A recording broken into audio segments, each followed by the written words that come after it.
The First District Court of Appeals has granted Dr. Joseph Sansone, our next guest, the ability to amend his initial appellate brief. As Sansone has described his long shot legal battle to get the COVID vaccines labeled as bioweapons still has some life in it.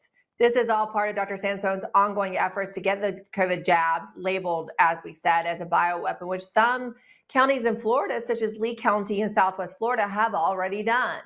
Now, joining me now is Dr. Joseph Sansone himself. He is the author of Mind Matters and Everything Else on Substack. Dr. Sansone, this is a good news. Your case still has some life left. You live to fight another day. It is mildly positive. The case was filed on December 1st. It was dismissed on December 9th, 6 business days later. And then I filed my notice of appeal on the 22nd. So I filed my appellate brief on February 6th or around there. And what happened was on February 18th, the attorney for the governor and the attorney general filed a notice that they will not be filing an answer brief because they were never served a summons, and therefore they're not under the jurisdiction of the circuit court or the appellate court. And what I don't think they realized is that was not my mistake. What happened was the circuit court dismissed the case before I obtained a summons from the clerk. So when I served the defendants, I just served the complaint. It was impossible for me to get the summons because the case was already dismissed. Now, fortunately, the next day on February 19th, the First District Court of Appeal actually had an opinion on a different case where it actually says in there that the court's not supposed to dismiss the case before notice is served. So what I did is I used that, and I literally was filing motions in the circuit court and the appellate court at the same time. I filed the motion at the circuit court for them to vacate their orders because of this, and that was denied because they said they didn't have jurisdiction because it's in the appellate court. I did a motion to temporarily revest jurisdiction back to the circuit court. That was denied, and I kind of expected that. But they did accept my motion to amend my initial appellate brief. And they accepted the amended appellate brief, which includes this issue as one of the 8 issues that I'm saying that the circuit court got wrong. So I just want people to process what I just said there. The governor and the attorney general are hiding like 2 little schoolgirls over there. Basically, the state of Florida, through the circuit court, made a mistake to dismiss the case before I was able to get a summons from the clerk. And the state of Florida, the governor and the attorney general, are using that as their reason not to file an answer brief. I call that real weak and pathetic. They should engage the arena and engage the debate here. And look, and just so you understand, my appellate brief was not frivolous or anything like that. I literally have in my appellate brief, or I should say my initial brief was not frivolous. In my appellate brief, I literally have a screenshot of an email from the late Dr. Francis Boyle, a law professor that wrote the Bioweapons Act, saying that it was a very fine piece of legal work. So I gave them a serious 80-page brief with a whole bunch of affidavits supporting that these are bioweapons. And I brought in the Florida Civil Rights Act because I have a right to move about freely without injury because I have a heart condition, from the shedding. So yeah, this is mildly positive because the court could have dismissed this case at this point because the appellees are saying there was an error, but the error wasn't on me; it was on the court. If it was on anybody. So at some point, is the governor going to have to answer your lawsuit? I mean, they've been able to skirt this now for years, basically. Yeah, they have. It's voluntary on whether you file an answer brief or not. However, at this point, since the case was not dismissed, it's risky for them not to file an answer brief because according to the rules, the court may accept my initial complaint and everything at face value, which includes the fact that I'm saying these are bioweapons. And so I think that I'm on pretty strong legal ground here. I can't determine what the court's going to do, but I have 8 issues where they made errors, including stuff like where the court's saying that I can't require prosecutions, and I'm not even requesting anything remotely like that. All I'm trying to do is get injunctions to prohibit the distribution of these weapons of mass destruction and declaratory judgments from the court saying it's violating these few laws, including the weapons of mass destruction law. So I think it's positive, and it's kind of fortuitous that literally the day after they filed this notice that they weren't going to do an answer brief because they didn't get a summons, the First District Court of Appeal, where I'm at right now, had a case saying that the court shouldn't dismiss the case before notice is served. So that to me seems pretty clear. Yeah. It's a conversation that picked up about a year ago. More people were willing to actually call the jabs bioweapons, like Dr. Peter McCullough, who said this. Listen. Mm-hmm. As a doctor, I have never seen something so injurious to the human body. It invades the brain. It invades the heart.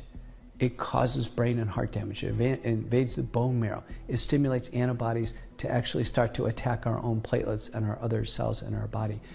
It causes blood clotting and damage to blood vessels like we've never seen. Data from University of Pittsburgh suggesting it causes cancer. Since when do we have a protein that actually injures the brain, injures the heart, the bone marrow, the immune system, causes blood clotting, and potentially causes cancer in a single protein? Here's my concern, though, doctor, is that we were having that conversation a lot over the last year, which was, I thought, positive. But I feel like now that Donald Trump is in office and RFK Jr. is actually at HHS, there are some people saying, why has the jab not been pulled from the market yet? But I feel like people aren't really talking about the jabs as much and the harms that are continuing to be caused by the jabs and the fact that they are bioweapons, even though now we have an administration that we could potentially pressure into actually doing something about it. Why are people not talking about it as much? Because people can be stupid sometimes. This is what happened when George W. Bush got in office. The people on the right were pushed to the back and said, you can't say anything.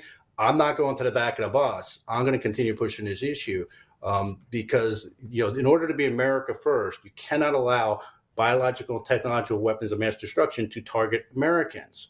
And what's going to happen at a certain point is people are going to start asking questions like this. Well, Yemen and Iran didn't target me with a bioweapon. And so if you're America first, you got to look out for Americans first. And I think that the PrEP Act is totally unconstitutional.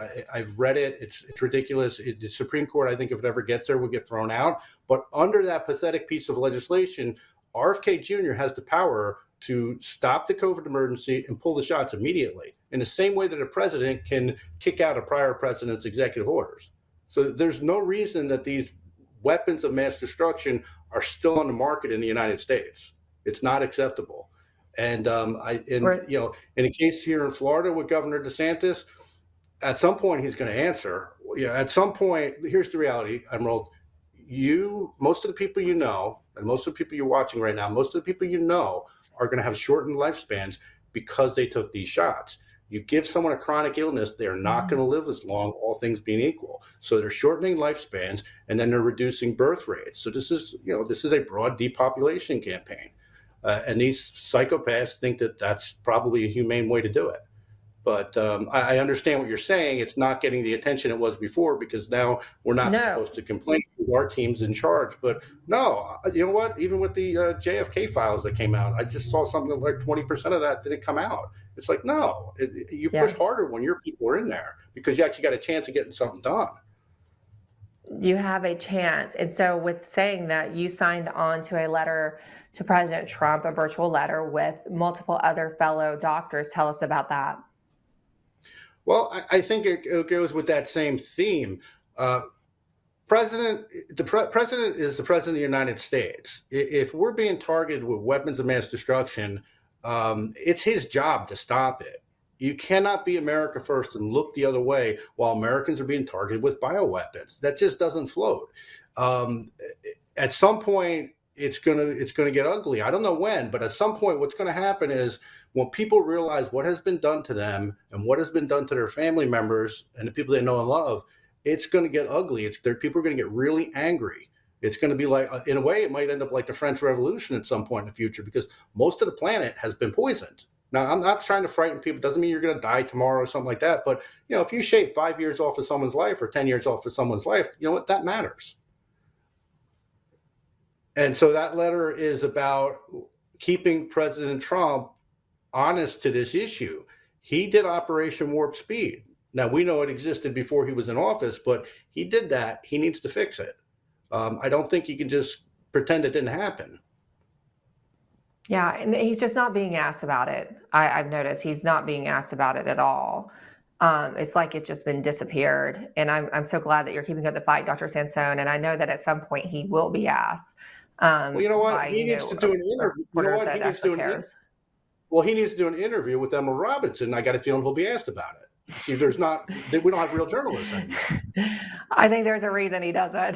And that's probably a large part of it, Dr. Sansone, let's be honest. It's good to see you. Thank you so much for keeping up the fight. You can follow his Substack at josephsansone.substack.com. Keep us posted as you always do, and we appreciate that, how this appeal progresses. Thank you so much. Thank you.